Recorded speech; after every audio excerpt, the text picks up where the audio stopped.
अस्सलाम वालेकुम। अच्छा, हमारा जो नेक्स्ट टॉपिक है ना नेफ्रोलॉजी का, that is absorption and secretion of water and salts. ठीक है ना, at different segments of neuron. What is neuron? We all know that is our structure and functional unit of kidney. अच्छा, अभी before starting our lecture, तो we should know what is reabsorption and what is secretion. Reabsorption क्या होती है? Movement of water and solute from nephron lumen, from lumen of the nephron back into the circulation. This is our reabsorption. And what is secretion? Secretion is movement of solute and water from circulation to nephron. ठीक है ना, कि circulation से nephron के lumen में जो चीज़ जाएगी that is secreted. And what is absorption? जो हमारे पास सर्कुलेशन ल्यूमन से एब्जॉर्ब होकर सर्कुलेशन में आ रही है। ठीक है। अच्छा, before going that, before doing all this solute and particles absorption secretion, I would like to tell कि ना हमारे पास एनाटमी क्या है हमारे नेफ्रॉन की। ठीक है ना, जो एनाटॉमिकली अगर हम देखें ना तो हमारे पास एक बोमेंस कैप्सूल है। ठीक है, Bowman's capsule, this is our Bowman capsule. ठीक है, इस पे जो है ना हमारे पास एफरेंट और इफरेंट आर्ट्रियोल्स आती हैं। एफरेंट जो है हमारा ब्लड सर्कुलेशन लेके आ रहा है और इफरेंट से हमारे पास ब्लड सर्कुलेशन वापस जो है ना वासा रेक्टा के थ्रू हमारे पास सेक्रेटेड आउट होकर और रीअब्जॉर्ब होकर चीज़ें वापस आ रही हैं बाहर नेफ्रॉन से। अच्छा, जो इम्पॉर्टेंट चीज़ है जो CPSP पूछता है, ठीक है, मैं क्लिनिकली रखूँगा यहाँ पे चीज़ें ज़्यादा से, जो कि हमारे पास एग्ज़ाम पॉइंट ऑफ व्यू से जो है ना इम्पॉर्टेंट है। कि सबसे पहले जो CPSP जो पूछता है ना वो डिफरेंट सेगमेंट पे परसेंटेज ऑफ एब्जॉर्प्शन पूछता है कि सोडियम की कितनी एब्जॉर्प्शन है, percentage of the sodium absorbed at different segment like PCT and DCT, या फिर हमारे पास कलेक्टिंग डक्ट में कितनी परसेंट सोडियम एब्जॉर्ब हो रही है या फिर एक्सक्रीट हो रही है। Same is the case with glucose and amino acid. ठीक है ना, इनके क्वेश्चन आ जाते होते हैं। तो प्रॉक्सिमल कॉन्वोल्यूटेड ट्यूब्यूल पे सबसे पहले प्रॉक्सिमल कॉन्वोल्यूटेड ट्यूब्यूल है। इसका एक और मैं बात बताता जाऊँ कि proximal convoluted tubule is more prone to haemorrhage. ठीक है ना, ये भी CPSP में क्वेश्चन आता है, which segment of the nephron is more prone to haemorrhage, तो that is our proximal convoluted tubule. अब प्रॉक्सिमल कॉन्वोल्यूटेड ट्यूब्यूल पे कौन सी चीज़ें हैं जो रीएब्जॉर्ब होती हैं? ठीक है ना, तो वो हमारे पास डिफरेंट, सबसे पहले हमारे पास जो है ना देख लेते हैं, हमारे पास सोडियम है विच इज़ 65%। उसके अलावा हमारे पास ग्लूकोज, अमीनो एसिड्स, वाटर और क्लोराइड, मैग्नीशियम, बाइकार्ब। ठीक है ना, और हमारे पास इसके अलावा जो है ना वाटर वगैरह और जो है ना पोटाशियम, ये सारी चीज़ें प्रॉक्सिमल कॉन्वोल्यूटेड ट्यूब्यूल के ऊपर एब्जॉर्ब हो रही होती है। इसमें जो मोस्ट इंपॉर्टेंट है वो सोडियम है, 65% सोडियम एब्जॉर्ब हो जाती है। ग्लूकोज एंड अमाइनो एसिड जो है ना 100% प्रॉक्सिमल कॉन्वोल्यूटेड ट्यूब्यूल के ऊपर रीअब्जॉर्ब हो जाती हैं। अगर ग्लूकोज या फिर प्रोटीन हमारे यूरिन में आना शुरू हो जाए, दैट मीन्स कि हमारी किडनी जो है फेलियर की तरफ जा रही है। ठीक है ना, ऑलमोस्ट नील होते हैं ये यूरिन के, अगर हम एनालिसिस करें तो ग्लूकोज और प्रोटीन जो होते हैं बिल्कुल नेगेटिव होते हैं यूरिन में। चलें, ये तो था हमारे पास प्रॉक्सिमल कॉन्वोल्यूटेड ट्यूब्यूल। उसके बाद हमारे पास जो है ना लूप ऑफ हेनलेस आते हैं, जिसमें हमारे पास उसका डिसेंडिंग लिम्ब आता है और असेंडिंग लिम्ब आता है। ठीक है, डिसेंडिंग लिम्ब जो है उसके बारे में एक बहुत इंपॉर्टेंट बात है, उसका एक थिक सेगमेंट है, थिन सेगमेंट है। डिसेंडिंग लिम्ब ऑफ हेनले का जो हमारे पास थिन सेगमेंट है, this one thin segment, it is permeable to water only. What? It is permeable to water. यहाँ से इस ल्यूमन में से जो चीज़ सर्कुलेशन में एब्जॉर्ब हो रही है वो हमारे पास वाटर है। ठीक है ना, बाकी सॉल्ट और आयंस वगैरह जो होते हैं वो यहाँ पे हमारे पास अब्जॉर्ब नहीं होते। Descending thin descending limb of loop of Henle, ठीक है, it is highly permeable to water. ठीक है, तो जो मैं एक्स्ट्रा पॉइंट बता रहा हूँ, ये जो चीज़ सीक्वेंस से मैं बता रहा हूँ ना, तो इसको प्लीज़ आप लोग जो है ना कोशिश करें कि पॉइंट्स की फॉर्म में लिखते रहें, सो दैट कि चीज़ें जो है ना ईजी हो जाए बाद में याद करने के लिए, कॉन्सेप्ट लेने के लिए। ठीक है, PCT में देख लिया हमने क्या क्या चीज़ें एब्जॉर्ब हो रही थी हमारे पास। उसके बाद हम आगे लूप ऑफ हेनले में, जिसमें हमारे पास डिसेंडिंग लिम्ब था। थिन डिसेंडिंग लिम्ब के बारे में एक इम्पॉर्टेंट बात आती है कि ये हाईली परमिएबल है टू वाटर, तो थिन हो गया। उसके बाद आता है हमारे पास असेंडिंग लिम्ब। असेंडिंग लिम्ब में जो हमारे पास थिक पार्ट है असेंडिंग का, it is permeable to ions and salts rather than water, ठीक है। जो thick ascending limb of Henle है हमारे पास, ठीक है ना, वो हाईली इम्परमिएबल होता है कि वहाँ से वाटर की एब्जॉर्प्शन नहीं होती। जो थिक सेगमेंट है दिस वन, ठीक है ना, it is highly impermeable to water, salts और ऑयल सॉल्यूट्स वगैरह यहाँ पे एब्जॉर्ब हो जाते हैं। तो यहाँ पे क्वेश्चन एक और सीपीएसपी करता है कि which is the diluting segment of nephron, ठीक है। तो जो हमारे पास थिक असेंडिंग लिम्ब है, it is also called diluting segment. क्यों? क्योंकि यहाँ पे वाटर जो है वो सर्कुलेशन हमारे ब्लड के अंदर रीअब्जॉर्ब नहीं हो रहा। तो जो भी ल्यूमेन के अंदर से फिल्ट्रेट आ रहा था, ठीक है ना, सॉल्ट्स और ऑयल सॉल्यूट्स वगैरह जो आ रहे थे, ठीक है, अगर कॉन्सेंट्रेटेड है वो, ठीक है ना, उसकी कॉन्सेंट्रेशन बहुत ज़्यादा है, क्योंकि पीसीटी में भी वाटर एब्जॉर्ब हो गया, थिन डिसेंडिंग लिम्ब में भी एब्जॉर्ब हो गया, तो सोल्यूट बहुत ज़्यादा कॉन्सेंट्रेटेड हो गया। तो जब ये असेंडिंग लिम्ब में जाएगा, थिक असेंडिंग लिम्ब में, तो यहाँ पे वाटर की एब्जॉर्प्शन नहीं होगी। दैट मीन्स कि यहाँ पे जो हमारे पास सोल्यूट आ रहा है वो डाइल्यूट होना स्टार्ट कर जाएगा, ठीक है। तो डाइल्यूटिंग सेगमेंट जो होगा हमारे पास, वो कौन सा है? Thick ascending limb of loop of Henle. उसके बाद आ जाता है हमारे पास distal convoluted tubule. Distal convoluted tubules के अंदर भी हमारे पास बहुत इंपॉर्टेंट जो है ना एक सेल्स पड़े हुए होते हैं, प्रिंसिपल सेल्स, ठीक है ना, और alpha intercalated cells. Principal cell जो होते हैं हमारे क्या करते हैं, उसके ऊपर एल्डोस्टेरोन आके एक्ट करता है और सोडियम की एब्जॉर्प्शन और पोटाशियम की एक्सक्रीशन कराता है। ये डिस्टल कन्वोल्यूटेड टिब्यूल है। यहाँ पे हमारे पास चैनल पड़ा होता है, ठीक है ना। तो सोडियम जो है हमारे पास वो रीअब्जॉर्ब होगा और पोटाशियम जो है हमारे पास वो एक्सक्रीट आउट हो जाता है डिस्टल कन्वोल्यूटेड टिब्यूल पे वाया प्रिंसिपल सेल, ठीक है ना, by the action of aldosterone, ठीक है। ये अलग बात है, जब फिर हम डिस्टल कन्वोल्यूटेड टिब्यूल को एक्सपेंड करेंगे तो उसमें मैं बताऊंगा, ठीक है। उसके अलावा डीसीटी के ऊपर हमारे पास, अच्छा नेक्स्ट बात जो हमारे पास ना, मैंने बताया प्रॉक्सिमल कन्वोल्यूटेड टिब्यूल में सोडियम जो है 65% एब्जॉर्ब हो रहा है, ठीक है। उसके बाद जो हमारे पास मैंने बताया आपको कि असेंडिंग लिम्ब जो है ना, यहाँ पे सॉल्ट्स और आयन जो होते हैं वो एब्जॉर्ब हो जाते हैं, वाटर नहीं होता।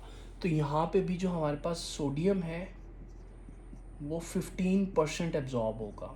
उसके बाद डीसीटी, इधर भी हमारे पास सोडियम 15% एब्जॉर्ब होता है। फिर आगे एंड में बच जाता है हमारे पास कलेक्टिंग डक्ट, ठीक है। डीसीटी पे सोडियम और पोटाशियम के अलावा हमारे पास क्लोराइड, कैल्शियम, मैग्नीशियम, बाइकार्ब जो है ना वो एब्जॉर्ब हो रहे होते हैं। यहाँ पे पीसीटी और डीसीटी में एक इम्पॉर्टेंट बात ये है बाइकार्ब की एब्जॉर्प्शन की, कि हमारे पास पीसीटी में जो है ना बाइकार्ब की एब्जॉर्प्शन वो सोडियम डिपेंडेंट होती है, और डीसीटी जो है, प्लीज़ इस पॉइंट को लिख लो आप लोग, पीसीटी के ऊपर बाइकार्ब की एब्जॉर्प्शन सोडियम डिपेंडेंट होती है, और डीसीटी के ऊपर बाइकार्ब की एब्जॉर्प्शन जो है ना वो क्लोराइड डिपेंडेंट होती है। ये मैं क्यों बात कर रहा हूँ, जब मैं एक एक पार्ट को एक्सपेंड करके आप लोगों को एक्सप्लेन करूँगा ना, तब ये बात मैं दोबारा एक्सप्लेन करूँगा। अभी जस्ट इस पॉइंट को लिख लो आप लोग, पीसीटी पे बाइकार्ब की एब्जॉर्प्शन सोडियम डिपेंडेंट होती है, डीसीटी के ऊपर बाइकार्ब की एब्जॉर्प्शन हमारे पास क्लोराइड डिपेंडेंट होती है, ठीक है। तो डीसीटी पे क्या क्या चीज़ें हमारे पास एब्जॉर्ब हो गई? Sodium, chloride, hydrogen, calcium, magnesium, bicarb,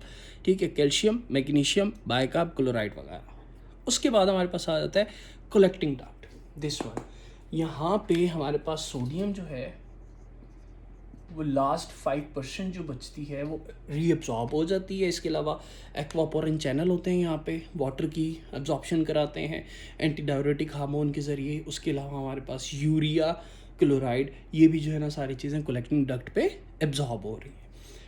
ये तो था हमारे पास एक जनरल व्यू नेफ्रॉन का, ठीक है। अब मैं एक एक सेगमेंट को, प्रॉक्सिमल कन्वोल्यूटेड टिब्यूल को एक्सपेंड करूँगा, उसमें हमारे पास क्या जो है ना चीज़ें चल रही हैं, ठीक है। Limb of loop of Henley को मैं एक्सपेंड करके बताऊँगा आप लोगों को कि कौन सी चीज़ें कैसे, कौन सी एक्सचेंज हो रही हैं सारी डिटेल में। तो इसमें जो है ना अगर सीक्वेंस से लेके चलोगे इजी हो जाएंगी सारी चीज़ें, अदरवाइज़ चीज़ें मिक्सअप करोगे, मगअप करोगे, तो फिर वही जो है ना सारी चीज़ें आपको जो है ना कंफ्यूज करेंगे, पेपर में हमारे पास एमसीक्यूज जो है ना सॉल्व नहीं होगा। अप टिल नाउ 5-6 MCQs मैंने आप लोगों को बता चुका हूँ जो कि CPSP पूछता होता है, ठीक है ना। तो नंबर 1 जो मैंने कहा, PCT पे सोडियम की एब्जॉर्प्शन कितने % है, ग्लूकोज और अमीनो एसिड कितने % एब्जॉर्ब हो रहे हैं, ठीक है। उसके अलावा बायकार्ब की एब्जॉर्प्शन जो होती है वो किसके ऊपर डिपेंड करती है, PCT पे, ठीक है। ये कुछ क्वेश्चंस हैं। उसके बाद मैंने बताया कि जो डिसेंडिंग लिम्ब है, डिसेंडिंग लिम्ब का थिन पार्ट, ठीक है ना, it is highly permeable to water, ठीक है। वाटर यहाँ पे रीअब्जॉर्ब हो जाता है, सर्कुलेशन में आ जाता है। उसके बाद मैंने असेंडिंग का बताया, ठीक है। असेंडिंग जो है, जो थिन डिसेंडिंग पार्ट है, डिसेंडिंग का थिन पार्ट जो कि वाटर के परमिएबल होता है, वो सॉल्ट्स और आयन को एब्जॉर्ब नहीं होने देता, ठीक है। वो सॉल्ट्स और आयन के इम्परमिएबल होगा। तो सॉल्ट्स और आयन जो होंगे वो हमारे पास कहाँ पे जो है ना एब्जॉर्ब होंगे, वो हमारे प्रॉक्सिमल कॉन्वोल्यूटेड ट्यूब्यूल में एब्जॉर्ब होंगे जाके, जो कि हमारे पास थिक पार्ट है, जो कि हमारे पास वाटर के लिए एक्सट्रीमली इम्परमिएबल हो जाता है, ठीक है। तो इसी पार्ट को हम क्या कहते हैं, डाइल्यूटिंग सेगमेंट भी बोल देते हैं, ठीक है। उसके बाद डीसीटी की बात की मैंने, 2-3 चीज़ें डीसीटी के ऊपर बताएं कि प्रिंसिपल सेल है, एल्डोस्टेरोन आके एक्ट करते हैं, सोडियम की एब्जॉर्प्शन, पोटाशियम की एक्सक्रीशन कराता है, जो कि आज हमने डिटेल में पढ़ा लेक्चर, ठीक है। उसके अलावा क्लोराइड, कैल्शियम, मैग्नीशियम, बायकार्ब यहाँ पे डीसीटी पे एब्जॉर्ब हो रहे होते हैं। डीसीटी की एक ख़ास बात जो है कि यहाँ पे जो बायकार्ब की एब्जॉर्प्शन है, ठीक है, वो हमारे पास क्लोराइड डिपेंडेंट होती है एज़ कम्पेयर टू पीसीटी जहाँ पे सोडियम डिपेंडेंट है। बार बार इस पॉइंट को रिपीट कर रहा हूँ क्योंकि इसके एमसीक्यूज़ आते हैं। उसके बाद हमारे पास यहाँ पे डीसीटी पे जो सोडियम था वो 15% एब्जॉर्ब हो रहा था।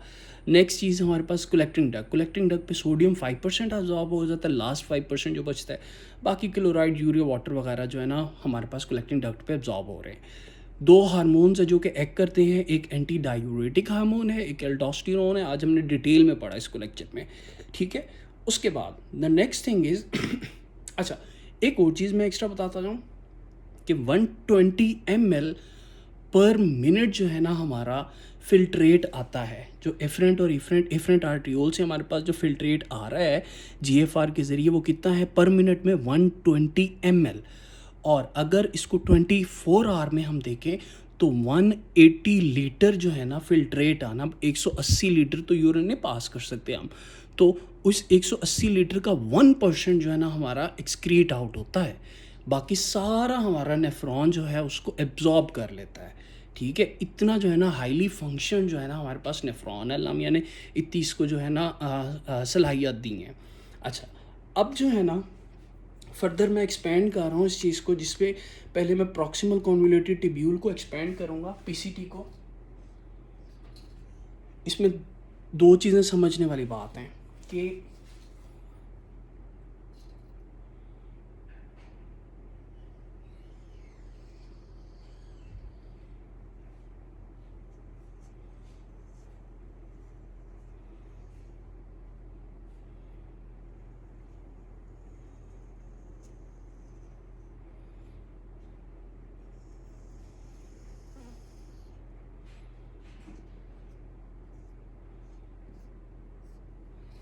ये प्रॉक्सिमल कॉन्वोल्यूटेड ट्यूब्यूल सेल है हमारे पास, ठीक है। अच्छा, प्रॉक्सिमल कॉन्वोल्यूटेड ट्यूब्यूल है, ठीक है। इसमें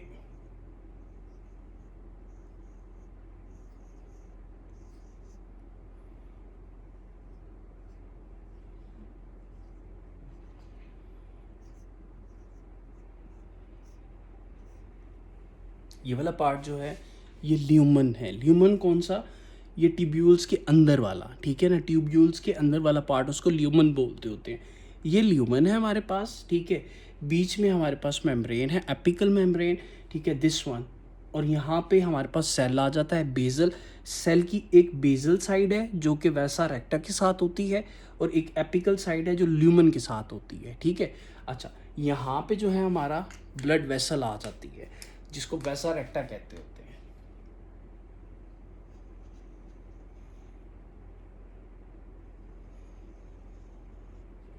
ठीक है, ये स्ट्रक्चर, ये वाला पार्ट जो है ना, इसमें कंफ्यूज मत होइएगा। इतने से पार्ट को मैंने एक्सपेंड कर दिया है, यहाँ पे एक सेल ले लिया है कि उसमें क्या क्या चीज़ें हो रही हैं, हमारे पास कौन कौन से इवेंट्स हो रहे हैं, ठीक है ना, ताकि वो मैं एक्सप्लेन कर सकूँ आप लोगों को, ठीक है। तो अभी तक क्या किया कि इस पार्ट को मैंने एक्सपेंड कर दिया, ठीक है। यहाँ पे जो नेफ्रॉन्स है ना उसके अराउंड लूप्स बन रहे होते हैं हमारे वैसा रेक्टा के, ठीक है। सर्कुलेशन जो है मैंने ब्लड सप्लाई जो थी न्यूरॉन किडनी की, वो मैंने कहा था नेक्स्ट लेक्चर में हम करेंगे, अपने डिटेल में करेंगे। तो बस अभी ये देखें कि ये ल्यूमन है, दिस पार्ट इज़ ल्यूमन, जो ये बेसमेंट है, ठीक है। ये हमारे पास उसमें सेल आ जाते हैं, ठीक है, पेरिट्यूबुलर सेल्स आते हैं हमारे, ठीक है। और उसके बाद ही हमारे पास ब्लड वेसल आ जाती है। तो सबसे पहले हमारे पास क्या इवेंट होता है, ठीक है, हमारे पास सोडियम, ग्लूकोज और अमाइनो एसिड की को ट्रांसपोर्ट होती है। सोडियम और हमारे पास ग्लूकोज और अमाइनो एसिड्स, ठीक है। ये चैनल पड़ा हुआ है,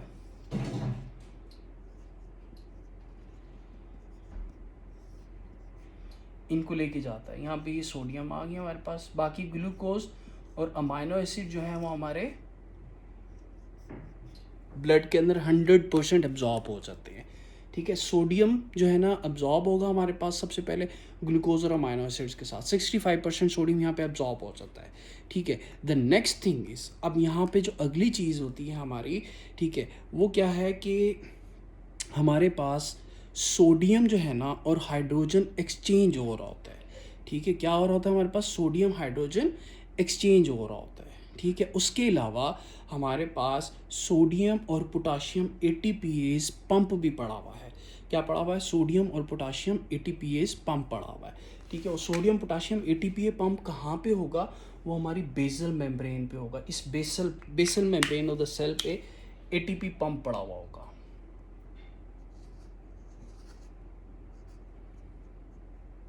ठीक है। ये क्या करेगा, हमारे सोडियम को सेल से लेके ब्लड में, और पोटासियम जो है एक्स्ट्रा ब्लड के अंदर, उसको ल्यूमन ऑफ द सेल में एक्सक्रीट करा देगा, ठीक है। ये सोडियम पोटाशियम एटीपीए पंप ने क्या किया, सोडियम को सर्कुलेशन में एब्जॉर्ब कराया, पोटाशियम जो था हमारे पास उसको वापस into the cell, and then cell से फिर वो ल्यूमन में आ जाता है, ठीक है, वाया हमारे पास पैसिव चैनल, ठीक है। तो ये सोडियम पोटाशियम एटीपीए पंप होते हैं।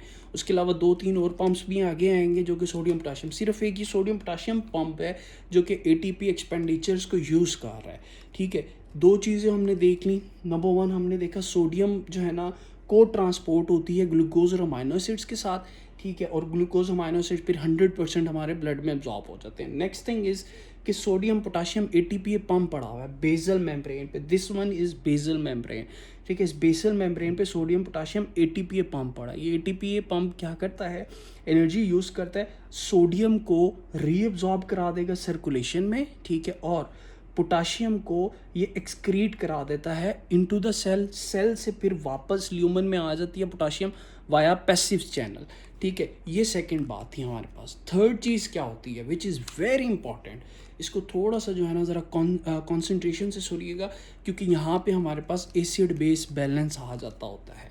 क्या आता है, एसिड बेस बैलेंस की बात करता हूँ मैं, क्यों करता हूँ, हमारे पास जो एपिकल मेम्ब्रेन है ये वाली, ल्यूमन और सेल के बीच में एक हमारे पास एक्सचेंजर पड़ा हुआ होता है, that is sodium and hydrogen exchanger. क्या पड़ा हुआ है, सोडियम एंड हाइड्रोजन एक्सचेंजर। ये क्या करता है, सोडियम और हाइड्रोजन को एक्सचेंज करता है। ल्यूमन में से सोडियम को सेल के अंदर शिफ्ट करेगा और सेल से हाइड्रोजन आयन को वापस ल्यूमन में जो है ये शिफ्ट करा देगा। इसका फ़ायदा क्या होता है वो आगे मैं बताऊंगा आपको थोड़ा सा। देखो मैंने बात की, ये हमारे पास सोडियम हाइड्रोजन एक्सचेंजर पड़ा हुआ है। इसने क्या करना है, जो हमारे पास हाइड्रोजन आयन है, एक्स्ट्रा हाइड्रोजन आयन, उनको पकड़ के ल्यूमन ऑफ द सेल में डाल देगा, और जो ल्यूमन में एक्स्ट्रा सोडियम पड़ी हुई है उसको ये हमारे पास सेल के अंदर शिफ्ट करा देगा, ठीक है, सेल के अंदर शिफ्ट करा देगा। अच्छा, इससे होगा, अब देखो पीसीटी के अंदर इसीलिए 65% सोडियम एब्जॉर्ब हो जाती है, ठीक है ना, कि एक तो वो ग्लूकोज और अमाइनो एसिड के साथ रीअब्जॉर्ब हो रही थी, एक सोडियम पोटाशियम एटीपीए पंप उसको जो है ना सर्कुलेशन में डाल रहा था, एक सोडियम हाइड्रोजन एक्सचेंजर जो होता है वो सोडियम को इनटू द सर्कुलेशन रीअब्जॉर्ब करा देता है, और हाइड्रोजन आयन को, जो एक्स्ट्रा हाइड्रोजन आयन होते हैं, उनको ल्यूमन के अंदर एक्सक्रीट आउट कराता है। ठीक है। अच्छा, यहाँ पे एक चीज़ होती है जो मैं एक बात करता हूँ कि प्रॉक्सिमल कॉन्वोल्यूटेड ट्यूब्यूल जो होता है ना, इम्पॉर्टेंट है in regulating acid base balance. It is the site where hydrogen excrete into the lumen also by carb absorbed by a chemical reaction. Please इस लाइन को लिख लो, आप लोग नोट डाउन कर लो, क्योंकि जब एसिड बेस बैलेंस हम करेंगे मैं इस चीज़ को दोबारा एक्सप्लेन भी करूँगा और पूछूंगा आप लोगों से। क्या मैंने कहा कि PCT proximal convoluted tubule is important in regulating acid base balance. It is an important site where hydrogen excrete into the lumen। ठीक है। और ल्यूमन में जो बाइकार्ब था हमारे पास, जो कि फिल्टर लोड से आया था, ठीक है, उस बाइकार्ब को ये क्या कराता है, रीअब्जॉर्ब कराता है। रीअब्जॉर्ब कैसे कराता है, ये देखो, जो ये वाला हाइड्रोजन आया एक्सचेंज होके इसने रिएक्ट किया बाइकार्ब के साथ रिएक्ट किया, इसने क्या करा दिया, बाइकार्ब के साथ रिएक्शन करके इसने हमें दे दिया कार्बोनिक एसिड। क्या दिया, H2 carbonic acid by an enzyme which is हमारे पास कार्बोनिक एनहाइड्रेज। कौन सा एंजाइम यूज होता है यहाँ पे, कार्बोनिक एनहाइड्रेज एंजाइम यूज होता है। ठीक है। तो ये हमारे पास कार्बोनिक एसिड, अब कार्बोनिक एसिड जो है वो कन्वर्ट हो जाता है ल्यूमन के अंदर इनटू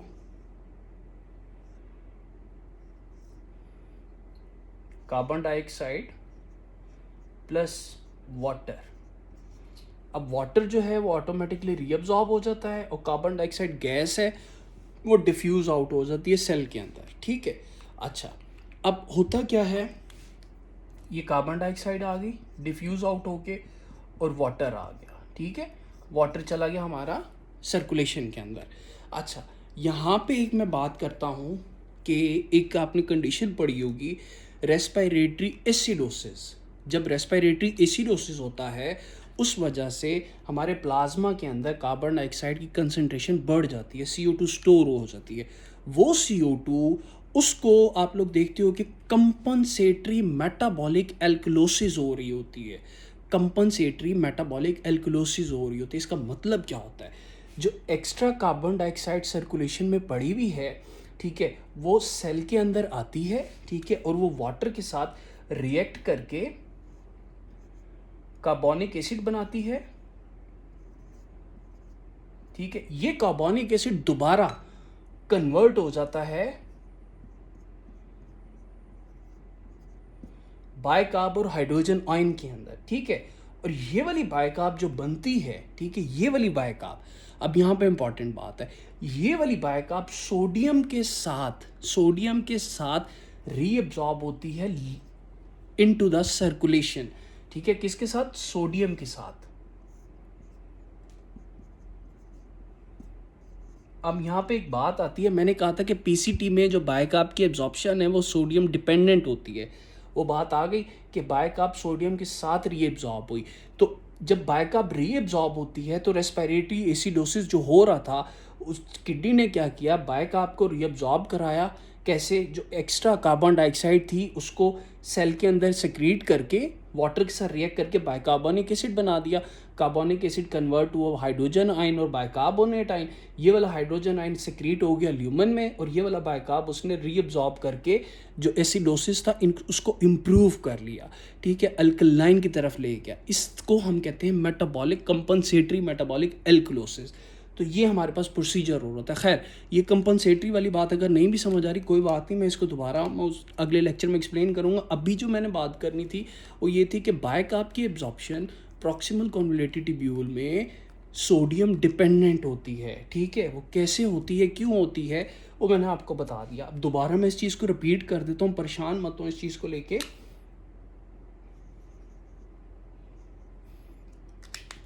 ये हमारे पास प्रॉक्सिमल ट्यूब्यूलर PCT को मैंने यहाँ पे एक्सपेंड किया। पहली चीज़ जो थी हमारे पास क्या हुई कि सोडियम और ग्लूकोज और अमाइनो एसिड जो है ना को ट्रांसपोर्ट हो रहे हैं ल्यूमन में से। ये हमारे पास किडनी का ल्यूमन है, ल्यूमन में से को ट्रांसपोर्ट हुए ग्लूकोज और अमाइनो एसिड सारे 100% रीअब्जॉर्ब हो गए सर्कुलेशन में। ये बात ख़त्म हो गई। ठीक है, नेक्स्ट चीज़ मैंने बोली कि हमारे पास एटीपीए पंप पड़ा हुआ होता है बेसल मेम्ब्रेन। ये जो मेम्ब्रेन है ये बेसल मेम्ब्रेन, बेसल क्यों कह रहा हूँ क्योंकि हमारे वैसा रेक्टा के 7 सेल पड़े हुए हैं। ये वाली जो मेम्ब्रेन है ये एपिकल मेम्ब्रेन, इसको क्यों कह रहा हूँ क्योंकि ये ल्यूमन के साथ पड़ी हुई है। ठीक है, बेसल मेम्ब्रेन के ऊपर एटीपीए पंप पड़ा हुआ होता है, सोडियम पोटाशियम एटीपीए पंप। अब सीपीएसपी यहाँ पे भी क्वेश्चन कर लेता है कि सोडियम पोटाशियम एटीपीए पंप जो होता है किस मेम्ब्रेन पे पड़ा हुआ होगा, बेसल पे होगा एपिकल पे होगा। हमें पता है कि बेसल मेम्ब्रेन पे पड़ा हुआ है सोडियम पोटाशियम एटीपीए पंप। तो क्या हुआ नेक्स्ट, दूसरा पॉइंट जो था कि सोडियम रीअब्सॉर्ब हुआ, पोटाशियम एक्सक्रीट आउट हुआ,